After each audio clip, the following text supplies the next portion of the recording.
Olá, seja bem-vindo ao MacCast aqui no MacPlay, o streaming do Mackenzie. Sua faculdade tem um streaming? Pois é, nós temos aqui no Mackenzie, é o MacPlay. E hoje uma edição especialíssima, pois nós vamos falar do Oscar 2026. E sem muita enrolação, eu já quero que você curta, compartilhe, fala para todo mundo aí sobre esse podcast que nós estamos fazendo agora, porque temos 3 convidados muito legais e que vão falar um pouco sobre as tendências e talvez até profetizar aqui quem é que vai ganhar. Será? Então, vamos ver. Então, o primeiro deles, ele é o coordenador aqui do curso de cinema do Mackenzie, o professor Hugo Harris. É isso aí. Olá. Temos também aqui, ele é doutor em comunicação, cara craque, e é também professor aqui do curso de cinema e audiovisual do Mackenzie, professor Fábio Silvestre. Obrigado, Fábio. Agradeço o convite. E estamos muito honrados, de verdade, muito honrados com a presença daquela que não é minha prima, como a produção estava dizendo aqui, sim, mas tem o sobrenome como o meu, Guerra. Ela é cineasta, ela vota no Globo de Ouro, ela é colunista da rádio Band News FM, uma craque na crítica de cinema. Flávia Guerra, obrigado pela sua presença. Obrigada, Guerra é tudo prima. É. Tudo primo, tá tudo certo. Então eu te convido a pegar sua pipoca, seu refri, assistir a gente, porque está no ar uma MacCast especial Oscar 2026. Roda aí a vinheta.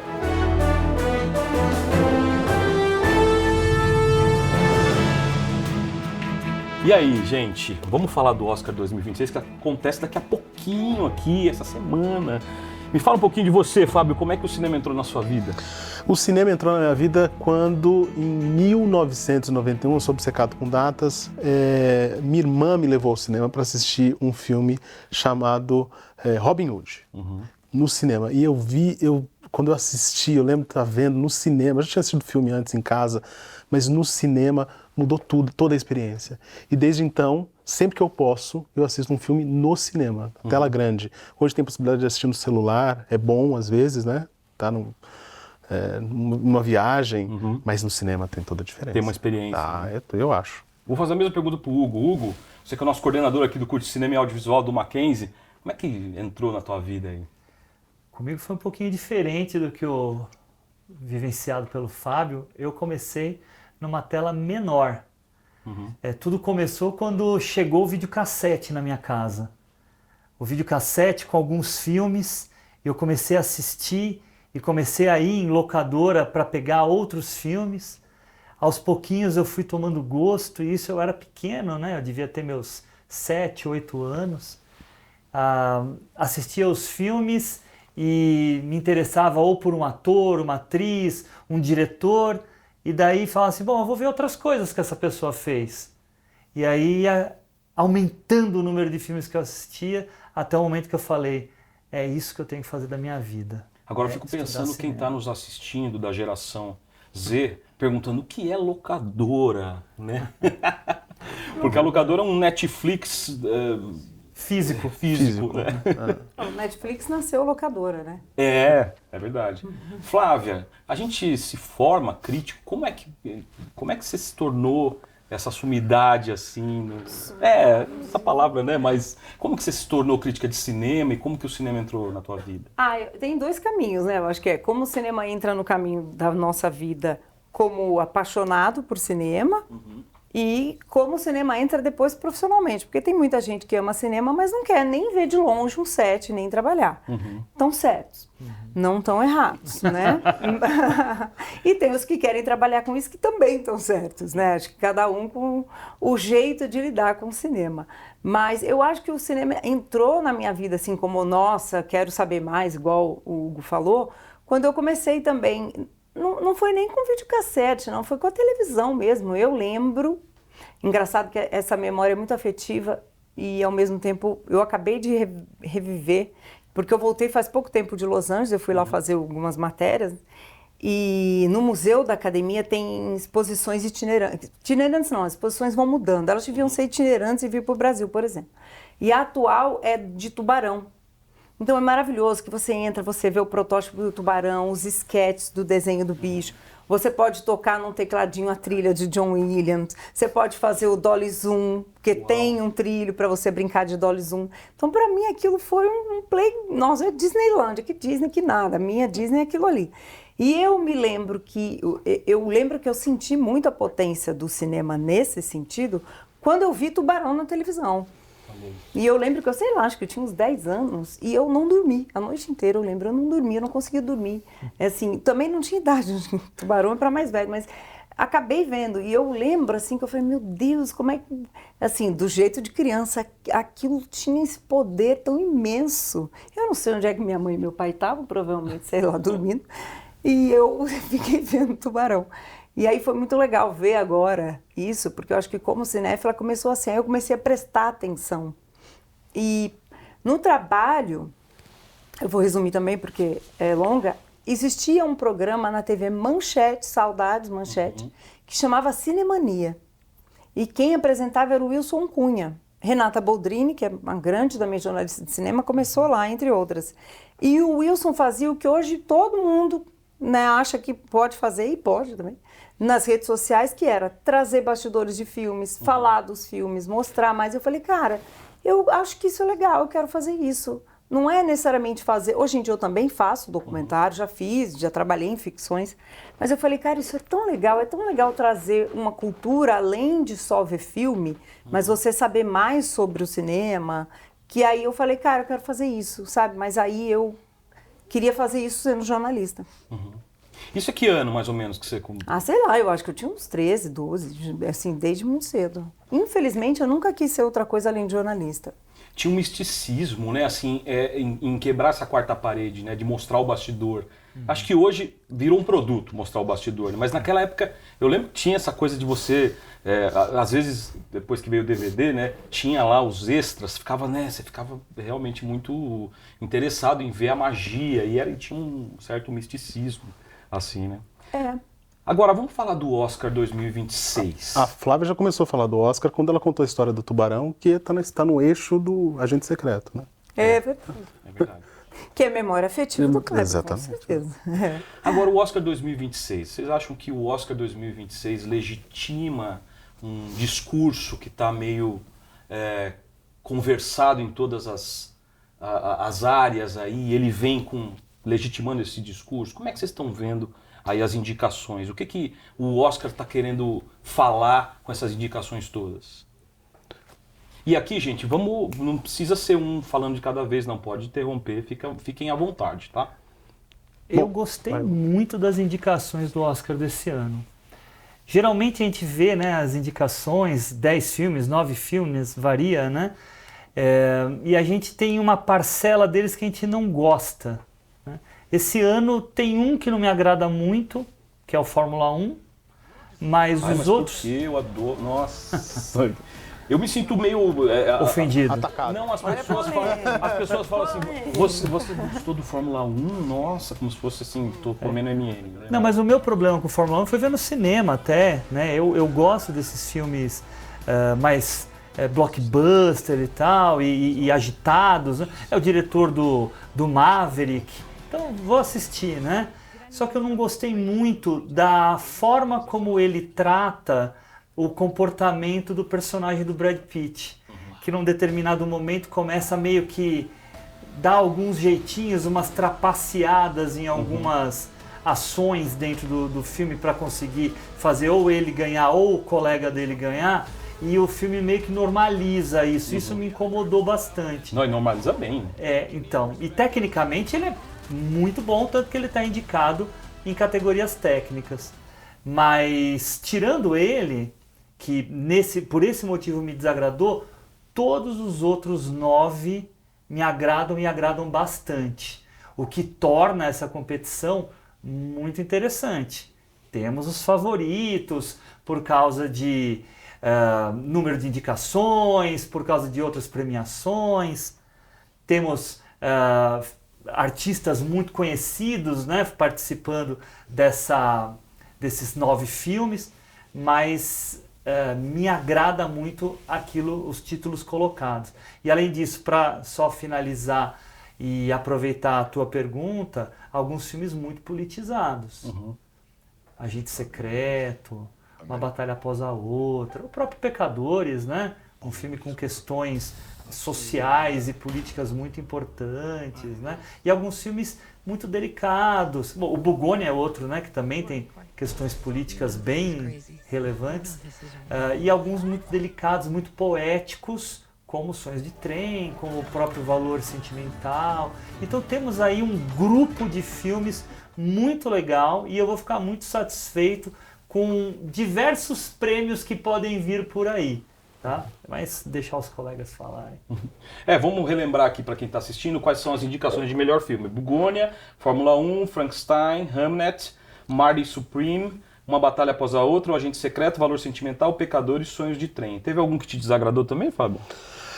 Eu gostei de Fórmula 1, desagradar não, acho que a safra é boa. Eu acho que as indicações são interessantes, porque a safra de filmes é interessante. Eu estava comentando antes desse nosso podcast começar com o Hugo, que houve uma época recentemente que eu falei, puxa, acho que essa arte grande que eu gosto, que é o cinema, vão ter esses filmes que eu não me identifico, são filmes que não são para mim. Então eu vou começar a assistir os filmes para trás, que eu não assisti. Mas essa safra é extraordinária, essa safra me levou de novo para o cinema para ter esse prazer. Assim. Então, me desagradar não. Eu acho que é uma série de filmes bastante intensa pela política, porque se politizou tudo, mas a manifestação artística dos filmes, a realização artística dos filmes, ela está muito competente. Quanto ao que o Hugo falou sobre Fórmula 1, acho que o problema não é do filme, o problema é do excesso, no caso, de realismo, porque na Fórmula 1 é assim. Eles normalizam a trapaça, né? Hoje em dia nem tanto, mas na época em que o Brad Pitt corria na cabeça dele, tinha, né? É isso. Hoje em dia é tudo muito, né? Hoje em dia tem até o câmera car lá, você pode saber se um xinga o outro, se um odeia o outro, se um fez... Tudo você escuta, né? Hoje em dia é muito produto, né? Eu acho que... Eu gosto do Fórmula 1, incrivelmente eu gosto, mas eu acho que... Incrivelmente é muito bom. Não, porque todo mundo acha que não gosta de filme de ação. Por exemplo, eu prefiro o Fórmula 1 do que o Maverick. Eu acho o Maverick absolutamente sem graça, mas aí sou eu, né? Eu prefiro ficar com o primeiro e é isso mesmo. Mas eu acho que ele pega a gente pela nostalgia. Mas o Fórmula 1 eu acho ele divertido, eu acho que ele não é pretensioso, ele quer ser aquilo mesmo, assim. Mas eu entendo as trapaças ali, eu entendo. É que ele, para mim, ele é um grande produto da Fórmula 1. Sem dúvida. Eu tive agora, né, em Los Angeles, uma das coisas que eu fui fazer é um grande painel da Apple TV, incrível, com milhares de séries que vão vir por aí, filme novo do Keanu Reeves com a Cameron Diaz, umas coisas incríveis. Mas aí o último painel foi do CEO não é CEO, mas é uma espécie de um sub-CEO da Apple, não lembro exatamente, da Apple TV, e o CEO da Fórmula 1. E o CEO da Fórmula 1, para ele reiterava o tempo inteiro que a Apple, né, tem parceria com a Fórmula 1 nos Estados Unidos, você tem o Câmera Car, você tem as Sprint Races, você tem os treinos, você tem isso, você pode ver tudo aquilo. Para ele, aquele painel foi mais sobre a Fórmula 1 e o quanto ele quer ocupar aquele mercado norte-americano do que o filme em si. Né? E eu adoro o filme, entendo que faz tudo parte disso, e eu acho muito maravilhoso que o filme esteja lá, mas a gente sabe que é parte de um projeto da Fórmula 1 também. Sim. Né? Porque a Fórmula 1, por ser europeia, ela tinha essa coisa de não ser muito querida nos Estados Unidos, ou consumida como a Fórmula Indy e tudo mais, né? E de repente ela é comprada por uma empresa norte-americana e o norte-americano sabe fazer espetáculo, né, cara? Nossa, é isso. sensacional. Teve alguma indicação que você não curtiu, Flávio? Não, eu gosto de todas ali, assim como... Tem indicações que eu acho que podiam estar e não estão. Também né? acho. Então, acho que é mais isso. As que estão até... Eu gosto de todas, claro. Acho que, na verdade, eu gosto mais da amostragem, como diz o Hugo, assim, né, a safra que nós temos, né? Temos Frankenstein, temos Hamnet, temos um drama de época, só que é dirigido por uma mulher, é o único ali, aliás. Temos um diretor latino fazendo um romance inglês com um latino fazendo o Dr. Frankenstein, né? A gente tem um filme latino de fato, um filme norueguês. Eu gosto desse mix das indicações, assim. E tem uns outros filmes que eu gosto, que acho que deviam ter sido mais valorizados, até em outras categorias, e não foram. Acho que é mais por aí, assim. E por exemplo, Por exemplo, o Sorry Baby, que eu acho um filmaço com a Eva Victor. Acho que a Eva Victor devia estar indicada. Acho que Sorry Baby é um filme que ele não pegou porque, eu vou falar uma coisa polêmica, mas é fato. Mas dá clique. Né? Corte. Né, ainda tem muita dificuldade de entrar em filmes que são sobre histórias de mulheres. As mulheres entram na Fórmula 1, como diz a Meryl Streep. As dificuldades que ela tinha de aprovar projetos, de ter o green light a vida inteira, porque os executivos dos grandes estúdios eram homens e eles não viam por que contar histórias de mulheres interessantes, e ela sempre ouvia vários nãos. Isso é ela que diz, não sou eu. E eu acho meio isso. O Sorry Baby é um filme pequeno, interessante, sobre como uma mulher supera o trauma, né, de uma violência que ela sofre, mas eu acho que ele pode dialogar com como o trauma entra na vida de todo mundo. Todo mundo já sofreu um trauma. Um homem pode sofrer um assalto, pode tomar uma surra na rua, né? Ele pode bater o carro, ele pode ter uma perda. E como que ele pode sofrer uma outra violência e como que esse trauma volta? Todo mundo que já sofreu um trauma sabe que ele volta de maneiras esquisitas na sua vida, né? Que você não controla. E esse filme, no caso, é uma violência sexual, mas podia ser outra. Só que eu acho, a maioria dos homens com quem eu falo, eles não entram no filme. E eu acho o filme esplêndido no jeito que ele mostra como que o trauma é. E eu acho que ele foi meio, assim... Foi esnobado totalmente. Não tocou as pessoas, quer dizer, os homens talvez, porque todas as mulheres que eu converso, elas gostam muito. Então esse eu acho que é um que foi esnobado. Acho que a Eva Victor devia ter sido indicada, por exemplo, mas todo mundo acha que a atuação dela é muito para baixo. Que eu acho que é o contrário da atuação da Jessie Buckley, que vai ganhar o Oscar. É muito para cima já, demais para mim. Eu prefiro a atuação... Assim como a do Wagner, que é uma atuação melancólica, para baixo. Nada explode, né, na atuação do Wagner. Né? É uma explosão interna, né? Que lembra muito o que a gente viu com a Fernanda Torres. Exatamente. Estou aqui, exatamente. Né? Internalizado, né? Super internalizado. Mas enfim, esse é um. Tem outros aí, mas esse é um que eu... Um que eu senti falta de ter mais indicações é o filme do Panahi, o Foi Apenas um Acidente. Esse filme realmente... somente a indicação em filme internacional, pouco a gente estava comentando antes, né, o filmaço que ele é, né, Fábio? E ele merecia outras indicações também, roteiro, direção, né? Um cara da envergadura do Panahi, com a história que ele tem e esse filme incrível que ele faz e que é o vencedor de Cannes. É verdade. Ô Flávio, como é que é esse bastidor até a indicação? A gente de fora pôde acompanhar rapidamente ali com a Ainda Estou Aqui e tal, mas você que está, inclusive, é votante do Globo de Ouro, como que é esse bastidor até chegar lá? Para quem é votante? Não, para quem antes, para o filme. Por exemplo, Sorry Baby não chegou. Tem aí um lobby, tem uma caminhada, tem tudo, né? Eu acho que a gente brasileiro aprendeu muito sobre esse processo com o Ainda Estou Aqui, né? Que... eu sempre digo, brinco, né, que é uma caixinha de música que você tem que ir encaixando todas as peças muito bem para que ela toque, né? Não é só... fazer um bom filme é só a primeira coisa. Se fosse só um bom filme, entendeu? Aí você tem que... No caso, por exemplo, vamos pensar no caso do Brasil. A gente tem que colocar um filme em um festival grande como Cannes, Berlim, talvez, Veneza, Toronto, talvez também, para conseguir ganhar com sorte do universo a crítica, o público do festival, a mídia e passar aí em outros grandes festivais, né, do mundo. É um complexo, é uma coisa muito, como eu disse, é uma caixinha de música. O Ainda Estou Aqui tinha a Sony Classics, o Agente Secreto tem a Neon nos Estados Unidos, que é o principal mercado, acho que em outros também. Né? A Inglaterra, às vezes, em geral, é outro distribuidor. Então, assim, você precisa ir colocando o filme bem, em salas boas, em eventos bons, em debates bons, né? E você precisa ter uma coisa que eu acho que é muito importante. Quando você... acho que ninguém fala, quero ganhar um Oscar com esse filme. Talvez tenha, mas estou falando brasileiro, né? Nós, americanos, eu acho que tem mais, mas... um Kleber, né, o Kleber, ele queria contar a história dele. Ele chamou o Wagner, que é maravilhoso, que bom, né? Mas ele escreveu, né, ele diz, pensando nele. Mas outros, sei lá, o próximo filme dele, como vai ser, ou outro, não necessariamente você tem um protagonista que é esse front-runner, como a gente fala, que tem essa ressonância internacional. O Wagner já tem.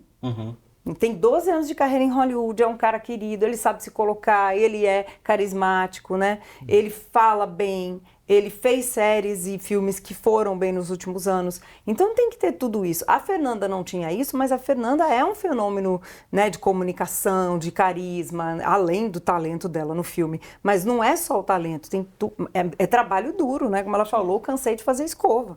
Né? Exato. E tinha uma coisa que eles falavam muito, uma frase que era quase um mantra, né? O que nós queremos é que as pessoas vejam o filme. E a partir do momento que elas virem o filme, aí naturalmente elas podem gostar ou não gostar, mas elas vão aderir à campanha, de certa forma, por aquilo que o filme é.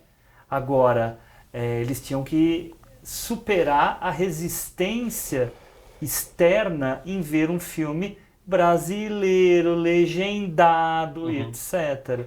Então a campanha deles ia muito nisso.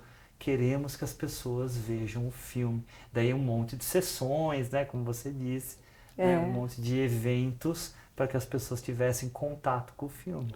E acho que, só para completar, acho que é uma coisa que foi muito...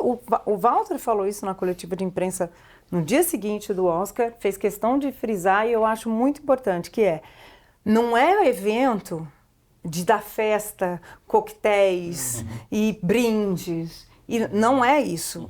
A campanha do Ainda Estou Aqui e a do Agente também, acho que está vindo muito nisso, que é o quê? É ter bons embaixadores, né? É ter gente legal recomendando o filme numa sessão. Vai ter o debate, lembra do Ainda Estou Aqui? O debate do Festival de Cinema Brasileiro de Los Angeles, tem 2. Esse era o que agora chama Bravo, que abre no Museu da Academia. O filme que abre é o candidato do ano, em geral, né, do Brasil. E quem foi lá apresentar a sessão? O Champagne, entende? Na Alemanha, quem que foi apresentar a pré-estreia do filme em Berlim? Apenas o Wim Wenders, né? Acho que ia ter ou teve uma sessão... Eu acho que não teve, porque foi a Semana dos Incêndios, lembra, ano passado? E aí acho que era uma teve com o Cuarón, e a outra acho que ia ser com o Del Toro, e aí eu acho que uma teve com o Del Toro, Guilherme Del Toro, e a outra ia ser com o Cuarón e não teve. Então, assim, gente que ama cinema e vai atrair gente que ama cinema. Né? Não é assim, vou mandar o brinde do Emília Pérez, eu aqui pegando Emília Pérez. Eu vou mandar um brinde da Emília Pérez, que por causa do brinde... Não, porque no momento a gente tem essa impressão, cara, tá fazendo a campanha, tá fazendo festa, tá chamando igual a gente faz coisa de marketing, né? Vou fazer o summit de marketing, que na verdade é trazer os amigos e olha aqui e tal. Mas eu acho que os filmes grandes ricos fazem, não nós. Eu tô falando rico com caixa alta, tá?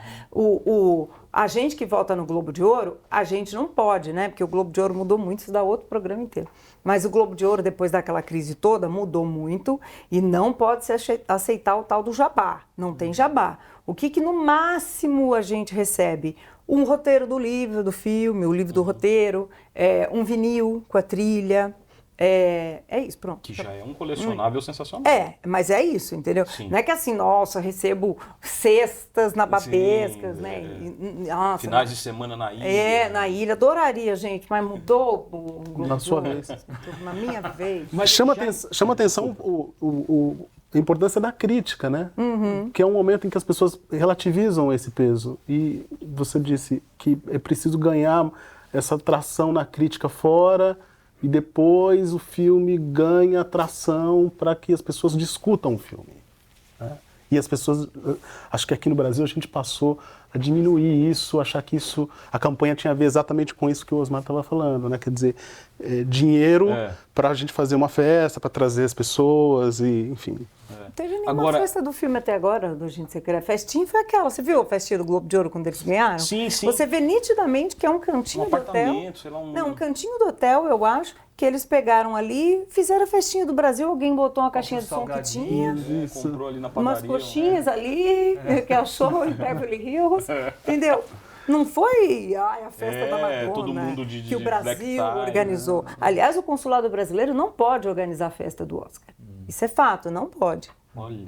Então, assim, se o filme quer, o filme ganha. A gente até organizou uma festinha, mas era uma festinha num restaurantezinho, assim, nossa, não era a festa da Variety. Não me convidaram, aliás, gostaria de ter ido. Do Brasil me convidaram, aí eu fui, mas eu acho que as pessoas têm uma ideia muito errada, né, de que, nossa, o Kleber e o Wagner estão dando festas. Do jeitinho brasileiro até, né? O lobby, mas é o lobby no cinema. Sim. Não é o lobby na festa. Festa não ganha voto. A pessoa precisa ver o filme, como dizia.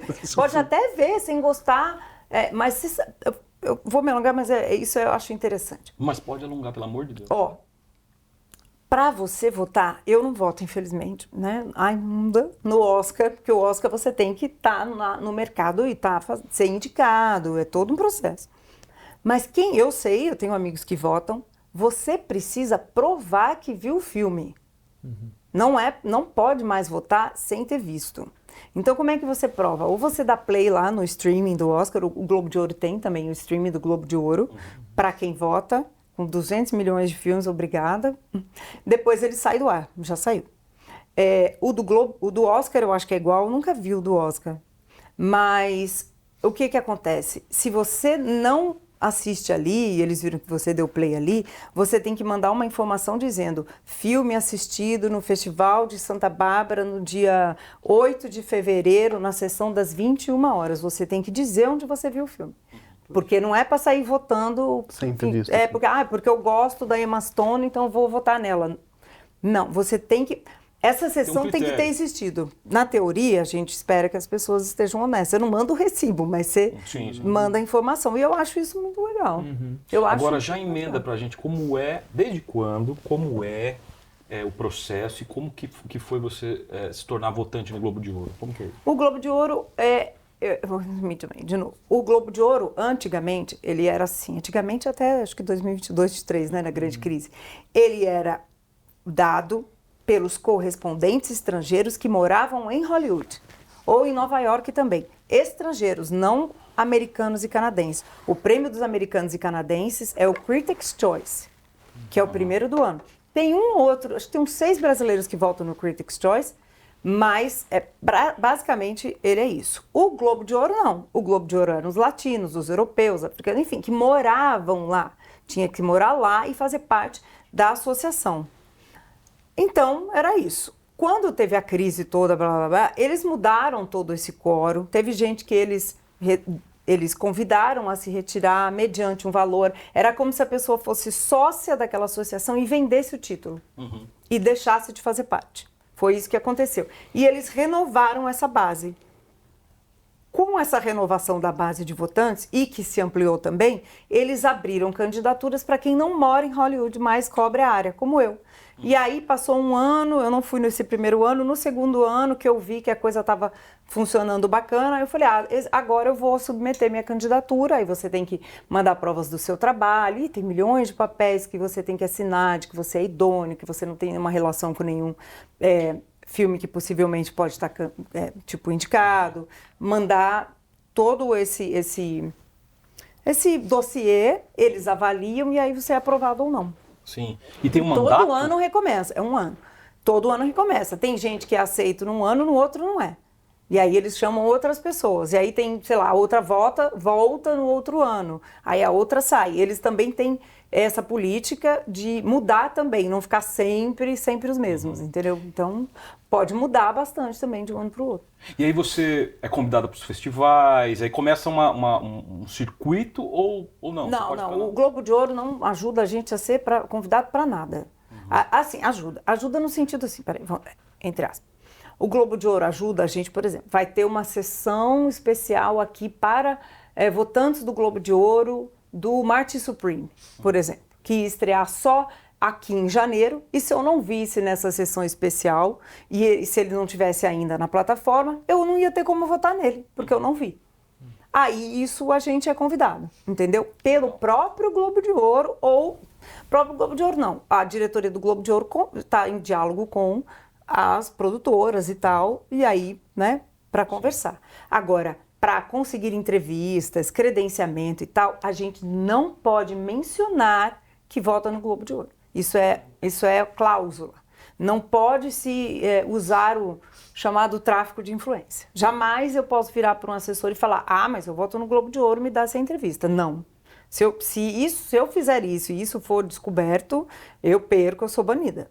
Entendeu? E eu acho bom também, porque a gente quer, claro, entrevista, mas o Globo de Ouro facilita muito, isso é legal, durante a temporada, entrevistas para os votantes. Tipo, olha, a gente vai abrir essa oportunidade para os votantes do Globo de Ouro, vai ter entrevistas online, tanto que, por exemplo, tem gente que mora em Fortaleza e não tem essa oportunidade de ficar viajando e que fez várias entrevistas legais com vários candidatos via online. Uhum.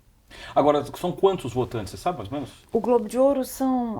outro dia eu vi, acabei esquecendo. Espera aí que eu vou lembrar, mas não são muitos não, sei lá, 200 e tantos e tal. Do Brasil, acho que são 35. Não é tipo Oscar, que é 10 mil e tal. É bem menor, assim, o número. E tem um streaming, legal isso, né? Tem, é muito você tem um legal. acesso a um... Porque, por exemplo, esse ano, não sei se vocês lembram, esse ano teve podcast. Pois é. Tá, E aí eles colocaram os podcasts ali. Tem stand-up comedy. E tem stand-ups que não tem no Brasil. Né? Tem vários que tem, mas tem uns que não tem. Ou às vezes você não assina as 25 streamings que tem.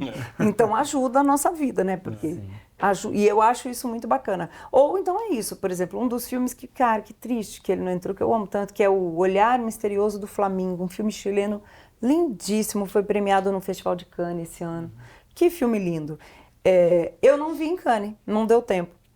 Aí eu vi na plataforma do Globo de Ouro. E até agora acho que ele não estreou no Brasil. Não. Entende? Então a gente tem esses privilégios, né, para poder votar, a gente tem. Agora, você tocou era uma pergunta aqui, eu já vou então adiantá-la. Teve a indicação de podcast, né, no Globo de Ouro. Vocês acham que... Isso é para os três, né? Vocês acham que, assim, daqui a pouquinho a gente vai ter indicação para o melhor reality show, melhor... Tem o stand-up, melhor, sei lá... Enfim, você acha que vai abrir para essas linguagens de internet nesses grandes festivais? Porque o podcast, ele não é um talk show. Poderia ser, né, um talk show, mas ele tem uma linguagem própria de podcast, né, e acabou entrando. O que vocês acham? Eu acho que o podcast tende a entrar, mas em mercados que estão mais consolidados, como no caso dos Estados Unidos, é mais óbvio que isso aconteça, né? Acho que você não consegue expandir isso para outras praças. Então, aí nesse sentido é diferente do cinema, que você tem produção em diversos lugares. Nos Estados Unidos está muito mais organizado, né? Tem mais gente fazendo profissionalmente, tem atrações diferentes e diversas. Eu não sei se aqui no Brasil, por exemplo, a gente teria... nomes passíveis de serem indicados. Eu achei engraçado entrar podcast no Globo de Ouro, porque podia ser no Emmy, né? Mas entrou no Globo de Ouro. Por quê, né? Porque tem uma coisa da audiência, né? A audiência se distribuiu pelas plataformas e as pessoas absorvem muito conteúdo dos podcasts hoje, né? Inclusive para saber sobre filmes, como a gente está fazendo aqui. E agora alguns podcasts estão até indo para o streaming, né? Então, alguns podcasts americanos estão começando a aparecer na Netflix, por exemplo. Tá? Então, está tendo uma convergência. Mas aí você tem os reality shows também da Netflix, você tem os... Sim, né? Por enquanto só o Emmy, né, premia eles. O que você acha, Flávia? Eu sou suspeita porque eu faço um podcast, né? E faço faz tempo. Ele começou em áudio, agora ele é áudio e vídeo, mas a gente faz pelo StreamYard. Não tem essa estrutura aqui, não é um MesaCast também, porque o podcast virou MesaCast e aí virou SofaCast, que eu chamo, né? E os podcasts que foram finalistas, acho que um só era MesaCast, como eu falo, os outros eram SofaCast. Eram assim, sentava aqui, estava conversando, era uma coisa super... E como ele falou, é uma produção mesmo, muito profissional. Um anúncio e tal. Para mim, é um híbrido entre o que é a TV, o que é o YouTube e o que é o áudio. Né? Para mim, o podcast é de variedades, entretenimento, ou resumo do que o mundo é hoje. Você não sabe se é um programa de entrevista só, você não sabe se é um MesaCast, você não sabe se é áudio. Você não sabe, e é indicado num festival de cinema. Num prêmio que é naturalmente cinema e TV. Né? Aí ficou todo mundo meio assim. Mas tinha um, e eu não posso declarar voto, mas aqui eu declaro. Eu votei no podcast da rádio da NPR. da agência pública americana de notícias. Porque eu acho que, assim, a gente está lendo o podcast muito como variedades, que é muito legal. O meu, por exemplo, ele é um híbrido, né? Porque eu falo de cinema, tem entrevista das pessoas, é sempre o cinema, mas ele é uma coisa... Mas eu acho essencial que a gente tenha podcasts que... Com a BBC tem uns maravilhosos aqui no Brasil, eu adoro os da BBC. Porque antes eles faziam isso no rádio. Não, o Chico Felice. Chico Felice, nossa, investigativo, uma coisa... E a BBC fazia isso no rádio, documentários em áudio, né? E hoje em dia a BBC faz isso e chamam de podcast, mas é o rádio, né? Reinventaram o rádio. Então eu acho interessante. Eu ouvi há algum tempo atrás, que o Selton Mello fazia, e ele usava aquela tecnologia de 8 canais de áudio, que se você ouve no fone, você vai ouvindo com profundidade. Sim, que é uma história. Que é uma história, que é uma dramaturgia mesmo. Sim. E aí você tinha os pá. Nossa, é bem legal. Eu não sei se mas não sei se... Escutei. Acho que não teve tanto engajamento. Assim, mas não ainda. é porque não é a regra, né, do podcast brasileiro que, como a Flávia disse, virou mesa-cast, né? Virou um bate-papo, na verdade. Isso, Virou ali o bate-papo, os caras, você pega um grandão como Flow ou como Podpah, o cara, nitidamente, ele é o telespectador perguntando, porque ele não se preparou, ou até se preparou, mas minimamente, não é um Jô, né, que é um talk show, que é um cara brilhante te entrevistando, né? Eu acho que tem essa coisa de identificação, mas eu achei muito interessante ser podcast, né? Porque vai abrir, eu fico imaginando minhas filhas falando, olha, o reality show tal, ou o Pocoyo ganhou, né? Porque é muito doido ter essas indicações assim, né? Mas e aí, gente, falando do Agente Secreto, então, vamos ganhar ou não? Como é que foi aquela declaração, eu não lembro quem foi, que disse assim, se indicassem um sapato... foi o espanhol. É o Oliver Laxi. Seria... E aí? Isso já é a campanha, né? Já é a campanha. Essa declaração, por mais simples e, como que ele disse, né, foi tirada do contexto, que tenha sido, já é a campanha. Eu acho que é um filme forte, é um filme que tem...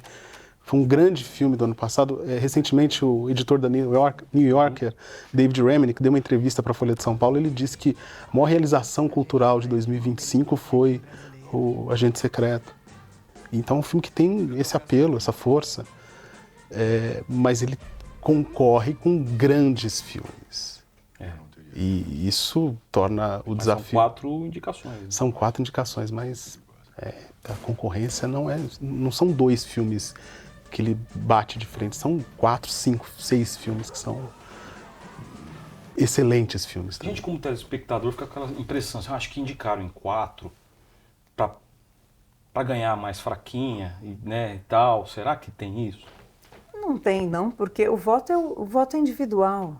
Não é diferente de um júri de Cannes, que são 8 pessoas, 9, que se reúnem e debatem, põem, tiram e tal, não sei o que, sabe? Tipo, como a Fernanda, que era para ser atriz, tirou, mudou, foi a Nicole, aí vamos dar roteiro então, alguma coisa esse filme tem que sair. O Cannes, por exemplo, com o Agente Secreto foi isso.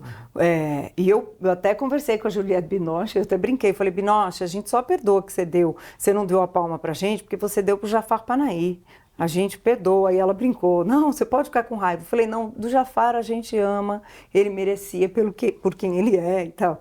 Mas é óbvio que teve essa discussão. Cara, esse é o filme, sei lá, faz de conta, que a gente mais gosta, que eu acho que a realização da direção é o filme mais completo, mas é o Jafar. O cara estava fazendo greve de fome na prisão outro dia, o cara tem 300 anos de carreira, o cara já mandou filme escondido pro pendrive, o cara já foi pra prisão, o cara já tudo. Esse filme, além de tudo, é bom. É um filmaço. Vai voltar pra lá e talvez vai ser pra cadeia. Entendeu? Então, assim, essas coisas contam num festival. Quando a gente vota, eu acho, também conta. Mas aí é cada um consigo. Você pode até conversar com os amigos que votam e tal, mas não tem essa reunião de pauta, entendeu? De 10 mil pessoas. Né? O que eu acho é que tem um inconsciente coletivo, que aí é onde ele está falando que é isso. Que é, por exemplo, eu vou citar o chefe de críticos da Variety, não fui eu. Ele veio para o Brasil, ele foi júri da Mostra de Cinema de São Paulo. E aí eu entrevistei e eu perguntei para ele... Você acha que isso foi ano passado, né? O Agente Secreto vai ser indicado? Ele vai, com certeza. Eu também acho, eu falei para ele. E eu falei, o que faz um filme ganhar o cinema internacional, o filme internacional? Aquela é a minha pergunta. Ele disse, olha, em geral essa categoria ganha por filmes que são de seus países, têm a cara de seus países, mas um votante, grande maioria ainda é americano, e inglês e francês, olha e fala, eu faria esse filme. Esse filme não é tão distante de mim, que é muito exótico, entendeu? Então, é esse filme que fica nesse meio termo. No melhor sentido, eu acho que o Agente Secreto não é meio termo de nada, eu acho ele acima de tudo. Mas no meio termo do diálogo com um público que não domina o nosso caldo cultural. Ele é brasileiro o suficiente para ter um frescor, mas ele tem uma linguagem internacional o suficiente para ganhar esse votante internacional, entendeu? Que é o que eu Ainda Estou Aqui tem. Que é o que o Valor Sentimental tem também. Exatamente. Mais do que o Agente Secreto. Porque o Valor Sentimental podia ser um filme americano tranquilamente. É porque quando você olha o Agente Secreto, por exemplo, esse elenco, né? Ele tem, eu gostei do caldo cultural, né? Cara, o início do filme, ele já é uma coisa que muito brasileiro entende. Aí você fica perguntando assim, mas será que o inglês, que, sei lá, nasceu lá, ele vai entender o que isso significa? O que significa um frentista, barriga, sem dente, e, né, aquele polícia... Porque é muito Brasil isso, né? A Tânia Amara, que fez a Dona Sebastiana, aquela senhora que fala daquele jeito, que fala com aquele... que você consegue ver pessoas nela, né? E aí eu fico pensando, caramba, como é que ganha uma indicação, sendo que a maioria... Nossa, esse caldo é muito cultural, ele é muito carregado na tinta, né? Mas esse filme, como toda grande obra de arte, ele faz um elogio das obras de arte. Então esse filme fala do cinema como experiência, isso que a gente estava falando no início. Então ele vai falar do Tubarão. A história, por isso que eu falei que a Flávia já tinha começado a falar do Oscar quando ela estava contando a história dela, porque é exatamente isso. O garoto sonha com o tubarão. Ele sonha com um filme. Então, isso está ali. É um filme que dialoga com um filme de 50 anos. É impressionante isso, que ele consegue essa realização madura. Ele transforma os outros filmes em produções que, tudo bem, a gente está em par igual. E as próprias produções do Kleber Mendonça, isso é muito interessante. Né? Se pegar o primeiro filme dele, O Som ao Redor, que também tem essa coisa do tubarão, está presente ali, ele consegue ressignificar isso agora com essa referência a um filme que é, enfim, canônico, né, na história do cinema. E o Kleber é um cara que tem muita qualidade, muito conhecimento sobre cinema, né? Então tudo que a gente vê dele tem uma... não apenas essas referências diretas, mas a forma dele abordar um gênero cinematográfico e tentar transformar isso dentro do filme dele, que a gente já tinha visto no Bacurau, que a gente vê de certa forma no Retratos Fantasmas e no Agente Secreto. Eu acho que ele atinge um degrau acima daquilo que ele já estava fazendo, também é interessante. Os americanos gostam dessa referenciação daquilo que eles já fizeram. A gente tem um filme que tem drama, que tem ação, que tem suspense e que tem, como a própria Flávia disse, o nosso caldo cultural. Então, junta essa questão do Brasil, mas tem muita identificação com lá fora, sim. Até mesmo o grotesco ligado à história da perna cabeluda. Então a gente tem várias coisas que dão uma leveza também para o filme, que trata de um tema tão pesado.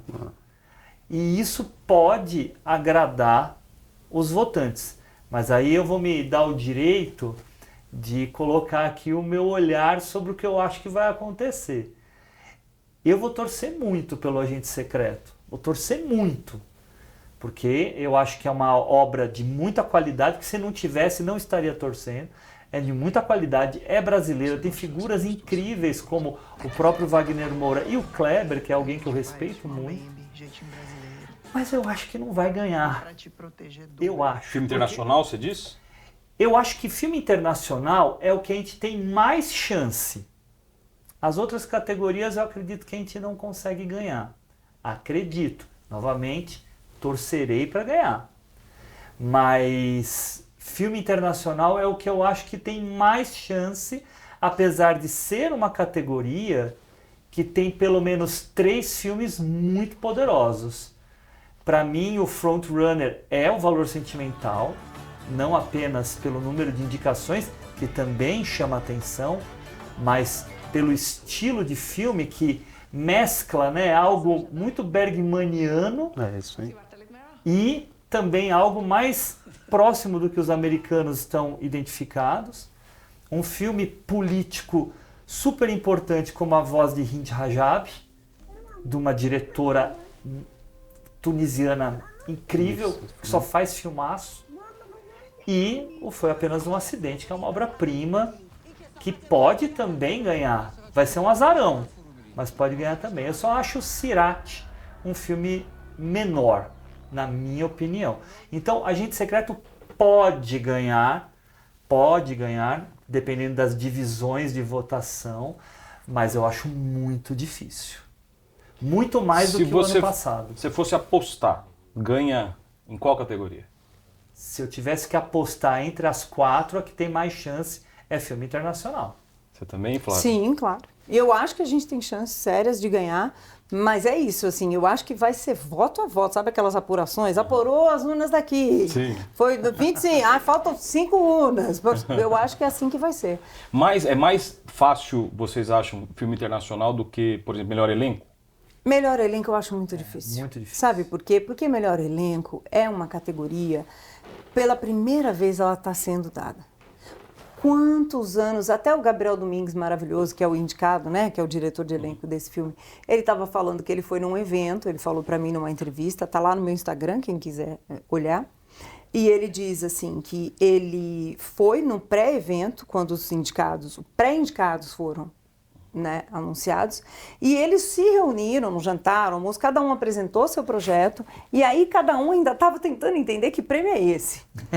E lá tinham pessoas com 40 anos de Hollywood assinando os elencos. O elenco do Pecadores, o elenco do Paul Thomas Anderson, o elenco do... Então, assim, esses veteranos, se o prêmio... Faz de conta que o prêmio é aqui. O prêmio é no Brasil. Eu olho os veteranos todos nós no Brasil, todos os trabalhadores de direção de elenco e tal, e eu vou votar. E eu já trabalhei com vários, e eu sei o trabalho que todos fazem, o trabalho do filme. Aí vem um filme iraniano, por exemplo. Eu vou votar no iraniano ou eu vou votar na minha classe que eu estou vendo que está dando... Eu acho que essa lógica... Não que esse filme não tenha todas... Eu acho o melhor... Eu lembro quando eu assisti a primeira vez em maio, em Cannes, antes do festival começar, eu assisti numa sessão, no cinema para a imprensa, eu falei, meu Deus, que elenco maravilhoso, é puro suco de Brasil, tem o paulista mala insuportável, tem o carioca que terceiriza o trabalho do matador, tem o matador que você, né, subestima, aquele, né, mas no fundo ele é um gênio da observação, mas ele é um gênio da observação. O outro, aquele do Serviço de Bicho, que é o Caio Venâncio, que é um super ator, tem Donatana, falo, gente, que elenco é esse? Assim, se fosse, sei lá, um filme indiano, né, em hindi, eu ia achar esse elenco maravilhoso. Né? Mas a gente tem, por exemplo, o elenco do Paul Thomas Anderson, de Uma Batalha Após a Outra, que tem apenas Benício del Toro, Tayana Taylor, Leonardo DiCaprio, Champagne, que está incrível também. O elenco do Pecadores é incrível também. O elenco do Frankenstein também. Do Marty Supreme. Então, assim...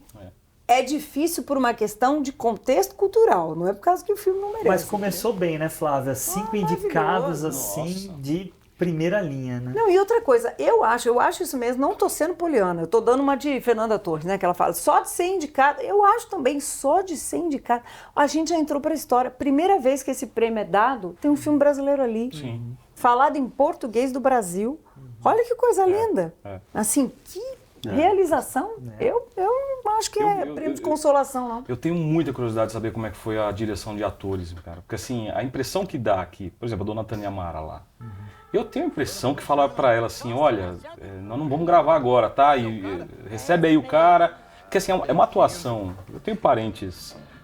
do Nordeste, eu ouvi minha tia Valtinha, eu vi nela. Falei, mas a dona Tânia Maria é aquilo. Eu entrevistei a dona Tânia Maria, no meu Instagram também tem um papo com ela, no YouTube do Plano Geral tem um papo de 15 minutos com ela também. A dona Tânia Maria, ela diz, tá? Ela fala assim, eu decoro todas as falas, tá? Eu decoro tudo, eu não sou velha. Eu decoro, eu atuo. E assim, aquilo estava no roteiro. E ela incorporou, como atriz nata que é, tudo que está no roteiro.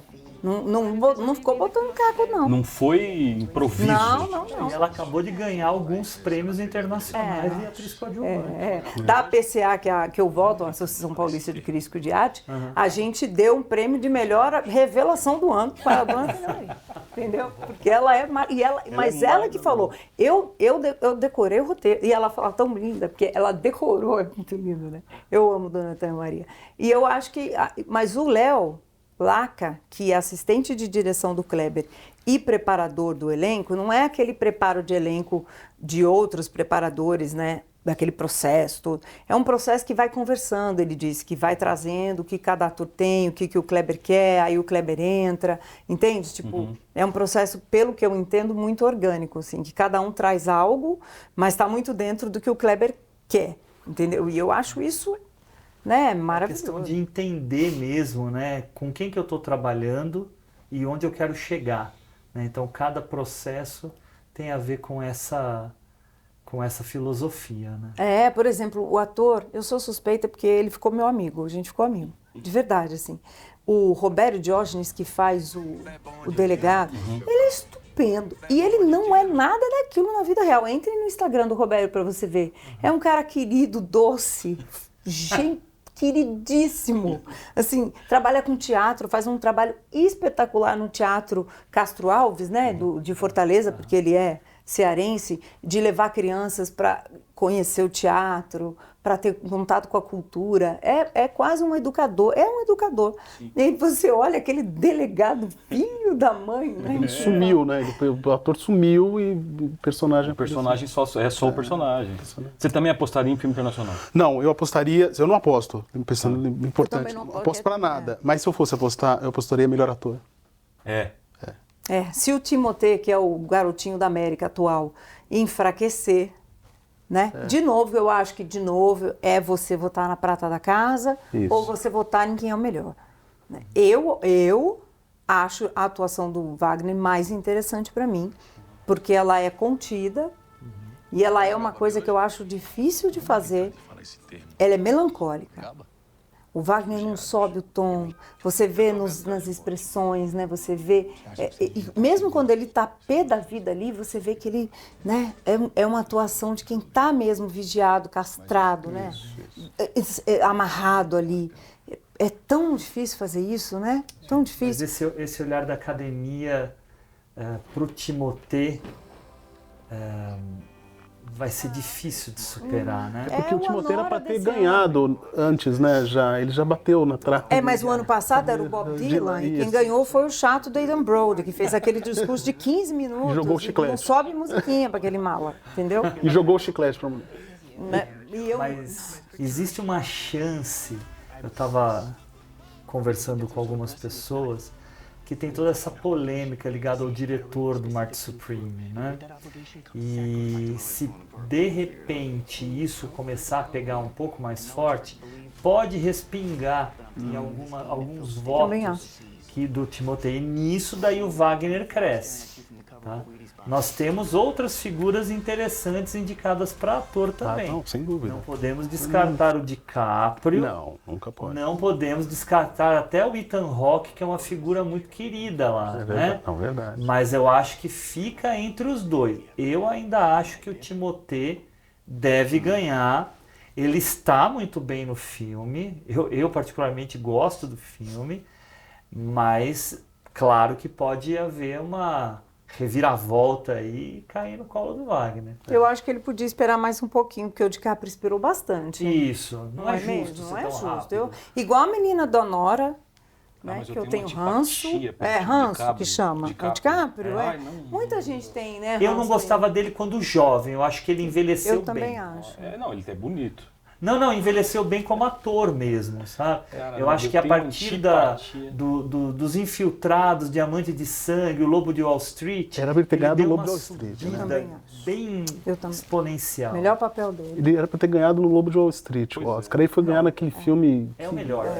Infiltrados, que não é o melhor Não, dos depois, né, que ele ganhou o... Pelo regresso. Regresso. É verdade. Ele ganha pelo Regresso, que é um Não foram filme... os Infiltrados. Ele fica Fudido, deitado né? o filme inteiro. Então, é isso. Mas é o frio que ele passou, né? É o frio, eu dou é um exato. Oscar pra ele. Por ele Não, ter é isso. se enfiado na barriga do cavalo. É, né? não, É tá o esforço físico do ator. O urso em cima dele. Nossa, aquele filme é uma maratona, mas o Ethan Hawke, você tem razão, ele é um querido, ele é gente boa, ele é um amigo da galera, ele é ele é do bem. E o papel dele é muito desafiador. Eu não gostei muito do filme, Também não. tá? Mas ele tá muito bem. Eu não descartaria ele. Também não. Tá? E o Porque- Ryan Coogler faz 2, né? No você diz Ryan o Coogler não, Michael- o Michael B. Jordan. Eu Jordan sempre faz- confundo os dois, para mim é um é o outro é o um, de tão que eles são, né, integrados. Mas o Michael B. Jordan, em vez de fazer um, faz 2 papéis, né? E que tem personalidades muito distintas, né? Também. Mas eu acho que nessa corrida ele estaria em quinto lugar. É, eu acho também. Mas eu gostaria, assim, se não fosse para ser o Wagner, eu queria que fosse o Michael B. Jordan. É que são muitas indicações para Pecadores, né? Eu acho que... Muita coisa. Ai, é um mas ia filmaço, ser tão um lindo se ele filmaço, ganhasse. filmaço, cara, Porque, filmaço. gente, a gente sabe, é difícil o ator negro ganhar, a atriz negra ganhar. Até hoje, a única atriz negra que ganhou melhor atriz é Halle Berry. Gente, faz 30 anos que essa mulher ganhou. Como atriz principal. Principal. Né? Pensa isso. A gente relativiza. Mas, então, assim, e eu acho que a história do Pecadores é uma história tão contemporânea. É cinemão. Apesar dela ser Cinemão, um filmão. filme de época, cara, ele está dialogando com a gente. Aquela cena, eu não vou nem falar, mas todo mundo que viu, e quando vir, quem não viu, aquela cena, né, do baile musical, para mim é aquilo. Aquela cena ela resume a história do mundo, da América, pelo menos, como diz o Bad Bunny, né? Da América toda, né? Não é um plano sequência, mas é montado como. Gente, que Mas coisa sabe mais que seria linda. uma coisa aquela cena. fantástica, Flávia? Se esse ano tivesse uma outra categoria nova no Oscar, chamada de melhor cena. E aí também ia essa gostar. cena entra, a cena final do Hamlet entra, tem cena do uma batalha após a não, outra tem que uma entra, cena. né? Um monte de cena. Então a gente tem filmes com cenas incríveis nesse ano, o que torna novamente, né, um ano diferenciado. Tá? Então, você lembrar dessa cena do Pecadores, que é um filme. Nossa, mas essa categoria seria bem legal mesmo, Seria né? legal, Melhor né? cena. Melhor Melhor corte. É, ou melhor sequência. Nossa. Melhor corte, que aí o Agora, pessoal... você deu uma alfinetada na Jessie Buckley, agora há pouco. Queria saber por quê. Daqui a pouquinho, porque você está curtindo. Então, eu queria dizer para você o seguinte, olha só. O curso de cinema e audiovisual aqui do Mackenzie está quentinho. Saiu do forno há menos de 2 anos, esperando você. Nós somos mais de 60 alunos já. Professores extremamente qualificados como esses que estão aqui. Então não perde tempo não. Ó, acessa as nossas redes sociais, @Mackenzie1870 ou MacPlay Oficial. Curso quentinho, acabou de sair do forno e é isso aqui que você vai ter no curso. Então espero que seja legal para você, assim como está sendo para nós. Show?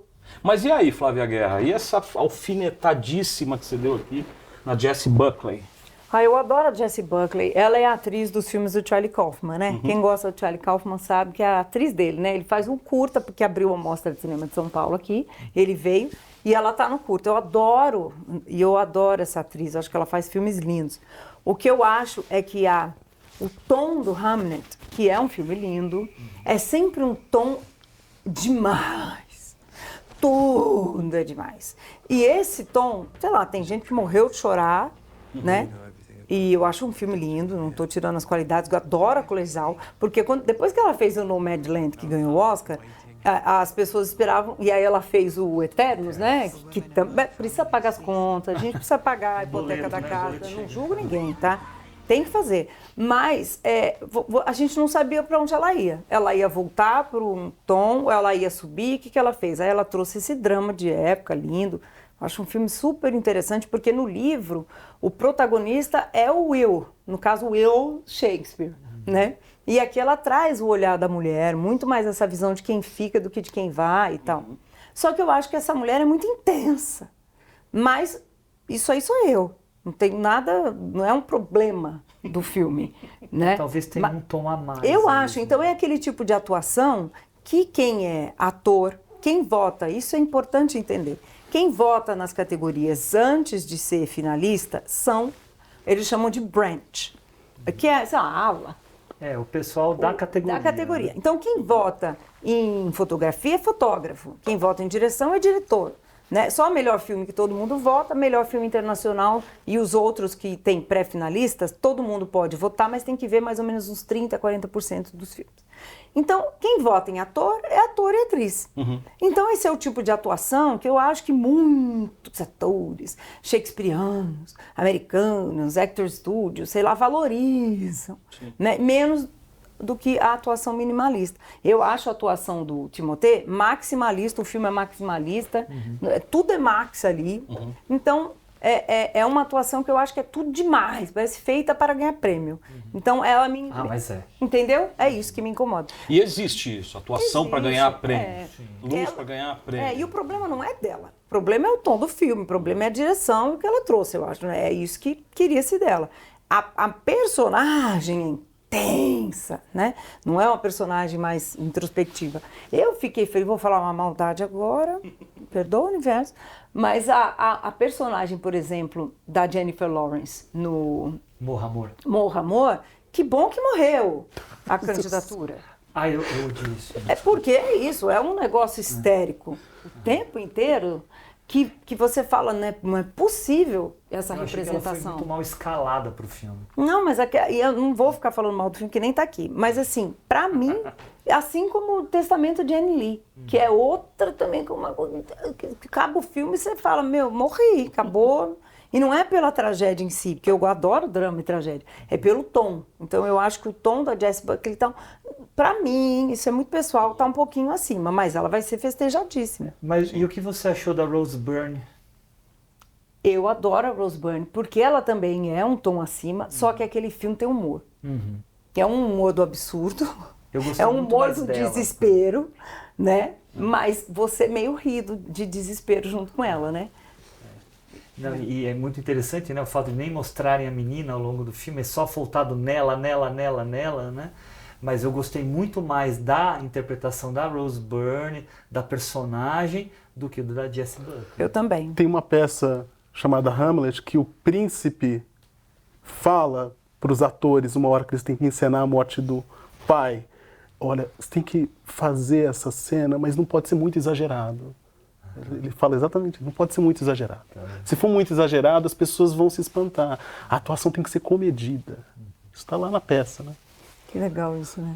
Não, é claro que existem momentos que o personagem está histérico. Né? Tipo, adoro aquela sequência do DiCaprio com o Benício Del Toro, que o DiCaprio está absolutamente histérico. É o momento dele estar histérico, não é sobre isso. Mas existe aquele personagem que é intenso o tempo inteiro. E aí me cansa um pouco. Mas tá tudo dentro ali do projeto dela. Eu acho o filme muito bonito. Eu acho que a resolução do filme é muito bonita. Né? Não, a cena da encenação da peça... Que é quando ela faz o quê? Não fala. Não, e quando a gente quando vê... fala, ela fala pra dentro, pra ela, né? Estão falando do meu filho, é meu filho. Né? É muito bonita essa cena. Agora, pensando no cinema brasileiro de novo, engraçado, né? A cultura brasileira ela é riquíssima e muito diversa, né? E nós temos um humor muito peculiar, muito gostoso, pelo menos internamente, né?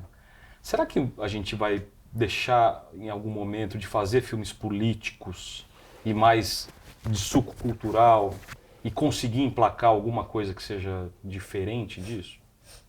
Eu acho que a gente tem uma variedade de produções, né? Acho que a gente Mas eu digo pro cinema internacional, assim, pro reconhecimento internacional.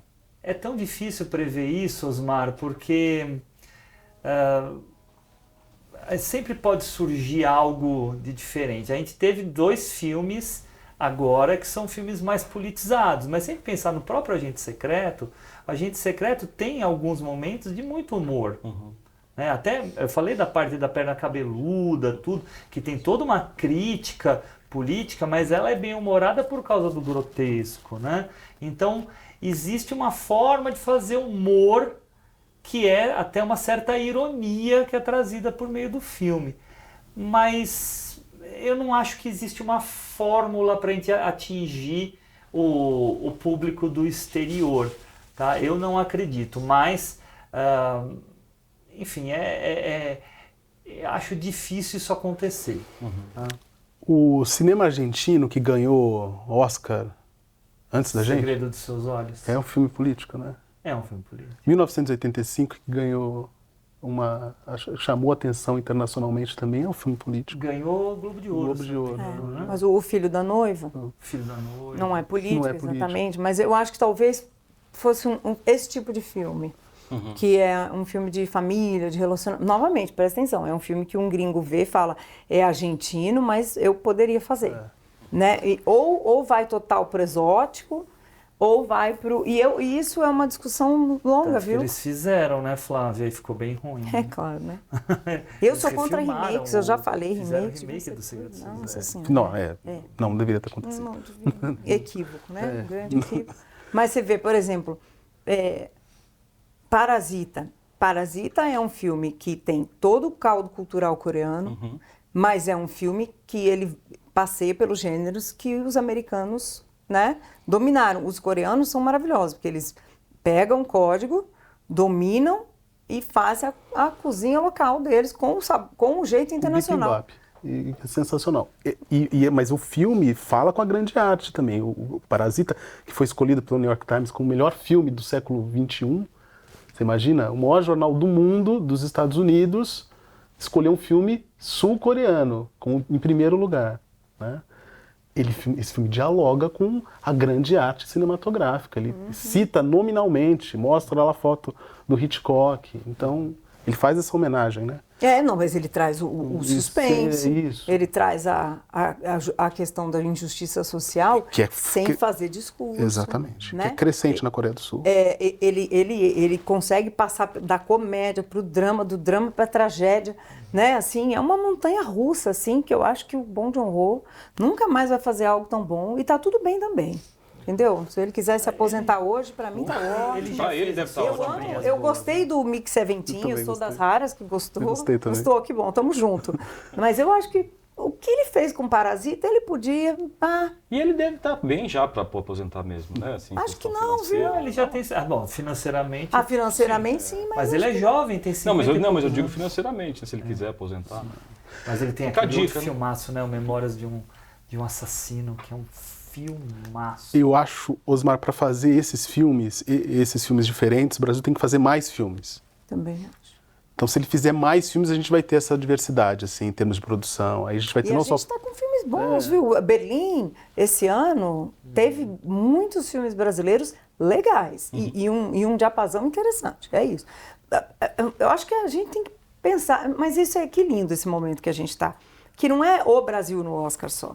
É o Brasil entendendo o cinema como a gente entende, sei lá, futebol, entendeu? Esses pormenores, essas coisas. Eu acho isso tão legal para um país. E a gente conseguindo mostrar a nossa produção. Mas então não é uma exceção. Nós não estamos num momento de exceção, como lá no Central do Brasil, que, opa, apareceu o Central do Brasil, depois... Depende. Ou nós Se a estamos numa gente tendência. conseguir continuar as nossas políticas públicas, né? A gente conseguir ter liberdade para criar. Porque isso, esse filme, como o Agente Secreto, ele só vem com liberdade. Sim. Ele só vem com uma carta branca para um cara como o Kleber, com o gênio dele, e falar, vou fazer um filme do jeito que eu quiser, o orçamento está aqui por meio das leis de incentivo, da coprodução internacional, faça. E eu acho isso muito bonito de ver, que é o tal do cinema de autor, que todo mundo acha que cinema de autor é um cinema francês que ninguém entende nada. Não, é um cinema que tem uma assinatura, que só o Kleber faria esse filme. Só o Walter Salles faria o Ainda Estou Aqui. Ainda que o Ainda Estou Aqui seja mais clássico, aquele é o filme do Walter, da infância dele, das memórias dele, do que ele viveu, apesar de ser universal. É isso, né? Seja local, aquela lição local. número 1, né? Mas Só ele, não é um roteiro que passou. Aí o Hugo filmou, sobrou pro Hugo, porque o Hugo estava livre naquela época, a Warner deu para ele, a Sony, sei lá quem, e aí ele fez. Esse tipo de filme, não, assim, às vezes acontece, mas é mais raro, né? Então eu acho que se a gente conseguir ter liberdade para, como você falou, fazer bastante, Muitos criar, filmes, errar, inventar. fazer isso. Ô, gente, assim, eu não vou polemizar, não vamos, né, alongar. Mas eu acho que Horas Ela Volta tinha total condição de estar concorrendo a um Oscar de melhor filme internacional. Eu acho que não sei se Vitória. ganhar ou não, Vitória. entendeu?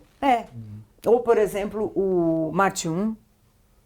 Eu acho o Marte 1 um filme lindíssimo, acho universal, é uma história de uma família, sonho de uma família que está lutando e tal. Acho um filme lindo. Eu já vi filmes muito mais inferiores concorrendo ao melhor, não é ela? Meu Deus. Mas porque conseguiram, porque a sua indústria tá bem, tá colocada, tá Azeitada. Tá azeitada. O Belém, que é o filme argentino pré-finalista esse ano, que não foi finalista, me surpreendeu de chegar pré-finalista, porque eu gosto do Belém. É um filme super sério. Mas, assim, o Belém eu tenho certeza que ele foi muito impulsionado porque o cinema argentino é um selo de qualidade. E eles conseguem se colocar. É isso que eu espero do cinema brasileiro, entendeu? Que a gente não seja indicado todo ano, mas que a gente esteja lá no jogo, pelo menos pré-indicado. Não, e é importante mencionar, você mencionou o Central do Brasil, o período do Central do Brasil foi um período de várias indicações que a gente recebeu. Quatrilho. Então foi também um período de tempo em que a gente teve o Quatrilho, que podemos discutir a qualidade, o Que É Isso, Companheiro, Central do Brasil, e poucos anos depois, 4 anos depois, a gente tem Cidade de Deus. Então a gente teve assim, esse momento bem forte em premiações internacionais. Teve um pequeno vácuo e agora a gente está voltando. A ideia é que haja uma frequência maior, não necessariamente no Oscar, mas de grandes filmes figurando internacionalmente. Porque o figurar internacionalmente não deve ser olhado como uma questão de ego. Que legal, estamos no clubinho. Não é isso. É você mostrar o cinema brasileiro como um cinema onde vale a pena você investir. Onde pode um parceiro internacional vir para cá e falar assim, opa, posso fazer um filme aqui com esses brasileiros porque eu vou ganhar dinheiro. Porque Posso eu vou comprar porque vai lotar o meu cinema. Em vez de escolher Chicago para fazer uma série, ele fala, não, vou escolher São Paulo, vou escolher o Rio de Janeiro, vou escolher outra cidade. Não, houve um aumento muito grande, saiu algumas matérias recentemente, um aumento muito grande de pedidos de coproduções com firmas estrangeiras lá na Ancine. Isso é resultado dessa visibilidade. Então, o que a gente precisa é isso, visibilidade para o nosso cinema, porque ele é um negócio que precisa de dinheiro, e para chamar esse dinheiro, o dinheiro precisa de resultado. E seria muito bacana também que a gente tenha essa nossa política pública de incentivo ao nosso audiovisual, a todas as áreas de arte, a todas as indústrias, não só a criativa, mas que também a gente tivesse modelos, como o Hugo falou, de coprodução de um produtor internacional que consegue aportar quase tudo, ou se não tudo, de um filme. Por que não? Por que não?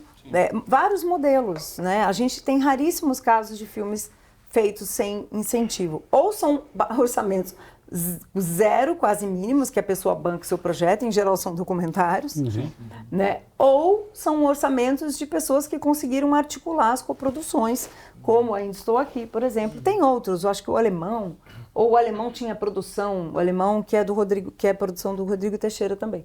Eu não sei se o Alemão tem uma parte de dinheiro que a gente chama de dinheiro bom, né? Que não é o dinheiro incentivado. Que a gente tenha modelos híbridos, né? Por que não?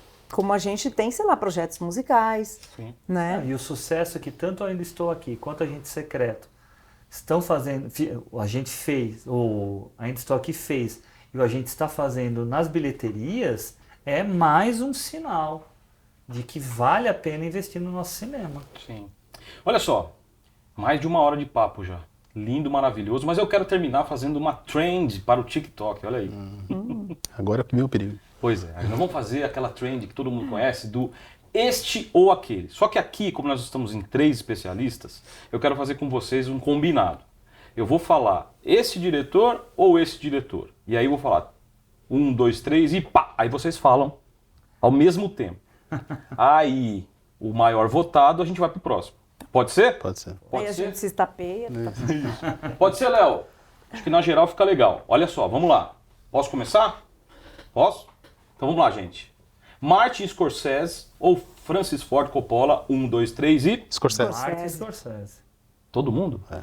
Estamos amigos. Scorsese ou Christopher Nolan? 1, 2, 3. Scorsese. Scorsese. Muito bem. Scorsese ou Denis Villeneuve? 3, 2, 1 e... Scorsese. Mas aí sacanagem, que ele começou com Scorsese. Começou... Scorsese ou Quentin Tarantino? 3, 2, 1 e... Scorsese. Putz, Scorsese. Scorsese ou Paul Thomas Anderson? Scorsese. Scorsese, quase. Scorsese ou Stanley Kubrick?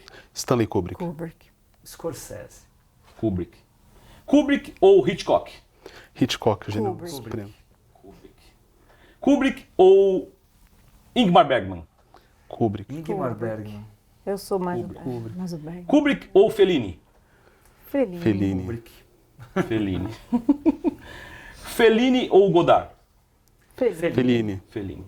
Fellini ou Spielberg? Fellini. Ó. Ele nem consegue. Fellini ou James Cameron? Fellini. Fellini ou Walter Salles? Fellini. Fellini ou Kleber Mendonça? Fellini. Fellini. Sacanagem também. É porque foi indo, O né? Kleber ainda tem muito a fazer. Fellini ou Martin Scorsese? Feliz. Fellini. Olha, então Fellini ganhou. Palmas para Fellini, que nem precisa de palmas. Para terminar agora de vez, eu vou fazer uma coisa que a gente nunca faz, mas é porque tem muita gente aqui fã de cinema, estudante de cinema, que estudou cinema e tal, e eu queria abrir para uma pergunta que a nossa staff aqui de repente possa ter. Alguém tem alguma pergunta para Flávia Guerra? Eu queria saber quais são os filmes preferidos dela, da vida. Ah, meu Deus, difícil. Cada hora é uma lista que muda. Então, deixa eu só, como ele está sem microfone, quais são o Bruninho nosso aqui, tá perguntando quais são os filmes da vida, assim, preferidos da Flávia. Mas eu vou dizer, vou resumir. Eu não tenho um filme preferido, detesto isso, cada dia é um. Mas filmes preferidos da minha vida, com certeza, é o 8,5, porque eu acho uma viagem maravilhosa. Eu adoro o quanto... Por que eu disse Fellini e não Scorsese? Porque o Fellini é doido. Scorsese Ele também é, né? conseguia fazer cinema numa época, esse sim, em que as pessoas, acho que lá, eu queria ter visto isso, da Tinetitá, né, os produtores falavam, tá aqui o dinheiro, faz aí que se quiser. Porque ele era tão maluco pra época, sabe, assim, que você fala, o que esse cara tá fazendo, esse diretor voando no começo do filme, né? E os filmes dele faziam sucesso de público. Ganhavam Oscar, né? Hoje em dia esse filme não faz sucesso de público e não ganha Oscar. Mas assim, eu acho que o Fellini é genial. Então o 8,5 para mim é tão maravilhoso. Blade Runner, a gente não falou do Ridley Scott aqui, eu amo o Ridley Scott, que ele dá um na ferradura, o outro, né? Um é maravilhoso, o outro. Mas Blade Runner para mim, né? Na época em que foi lançado, era ET. Nossa. Porque foi revolucionário. Revolucionário. Não é? Revolucionário. Eu era criança, quando o ET passou na TV, eu imagino se eu fosse criança quando estreou no cinema, porque estreou no ano que eu nasci. Porque eu gostaria de ter visto. Eu tive uma experiência, eu passei o ET para as minhas filhas, eu tenho uma filha de 10 e outra de 6. Cara, elas se emocionaram. Meus filhos ET, adoram até também. hoje eu choro. Adoro. E assim, eu fiquei até um pouco assim receoso, porque quando você assiste hoje, os efeitos são meio toscão, você olha, né? Do tanto que tem hoje, né? Nossa, elas se emocionaram. Mas o que importa é a história. É o lúdico, né? É o lúdico. E assim, eu gosto muito de Cria Cuervos, que é um filme do diretor espanhol Carlos Saura, que eu adoro, que é uma referência para mim de filme de como a infância não é fofinha, não é bonitinha, não é cor-de-rosinha. Acho incrível. A Batalha de Argel, né? Que é maravilhoso. Uma batalha após a Que outra. está numa batalha após a outra.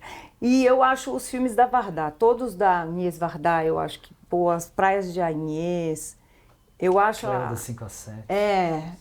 E o Jeanne Dielman, né, que assim, que eu descobri tardiamente e foi eleito lá o melhor filme, mas não foi por causa disso, é porque eu acho ele tão genial.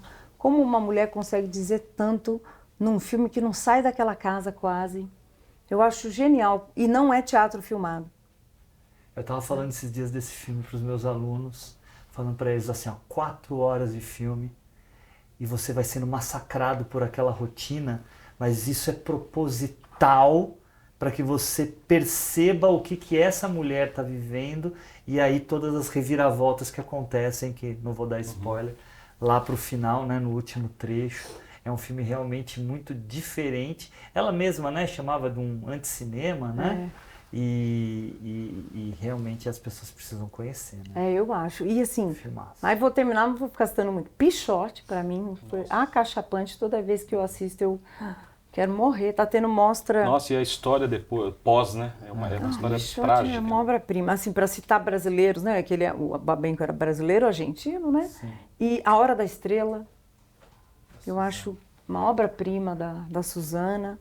Para terminar, eu termino com o Terra em Transe, porque para mim o Brasil é uma eterna terra em transe. Eu acho que poucos filmes resumiram tanto bem o Brasil. Eu acho que o Agente Secreto, ele tem o poder do Terra em Transe naquela época, porque o Terra em Transe para mim resume o Brasil daquele momento. E eu acho que o Agente Secreto, ele resume muito bem também o Brasil, né? Nem acho que era a intenção do Kleber, mas ele, em inglês tem essa expressão, né? Ele encapsula o Brasil num filme, né? Sim, é E verdade. Terra em Transe, para mim, tem vários momentos que eu vejo o noticiário e falo, nossa, o que o Glauber diria? Eterna Terra em Transe, esse país. Gente, queria agradecer demais a presença de vocês. Fábio Silvestre, muito obrigado. Eu que agradeço o convite. Professor Hugo, parceria de sempre. Muito prazer, obrigado, meu viu? caro, Prazer obrigado. muito demais. E Flávia, nossa, muito obrigado mesmo por você ter topado. Para nós foi uma honra e foi muito gostoso esse papo. Valeu, viu, Flávia? Pra gente te achar, Para me achar, bom, o meu Instagram tá sempre lá, guerra.flávia. De lá eu coloco outros links ali, tá facinho. O Plano Geral Podcast, que é o meu podcast. vamos ouvir Que é um videocast, mas é podcast também, no que eu faço YouTube e com... no Spotify. no Deezer, nas plataformas, eu faço com o Vitor Búrigo. E aí a gente traz, né, novidades, papos, é um híbrido, assim, é tipo o que a gente fez aqui, mas com notícias também da semana. E porque é isso, né, é o universo do cinema ali. E estou muito feliz de estar aqui, que lindo. Que feliz demais. Obrigada, E de você, verdade. eu queria que você, mais uma vez, queria reforçar para você o convite. Entra lá em www.mackenzie.br e procura o curso de cinema e audiovisual, porque é um curso novinho, em folha, feito especialmente para você, com gente como nós aqui. Então queria agradecer e também agradecer ao Mackenzie pela visão do audiovisual. O MacPlay, ele é a primeira e única até hoje plataforma de streaming de uma instituição de educação aqui no Brasil. Gratuito, com conteúdos originais que expandem o universo Mackenzie, mas não só para quem é mackenzista, para todo mundo. Então, baixa o aplicativo, entra nas nossas redes sociais, MacPlay Oficial em todas as lojas de aplicativo, em todos os streamings e também nas redes sociais. Obrigado por ter ficado aí e até a próxima!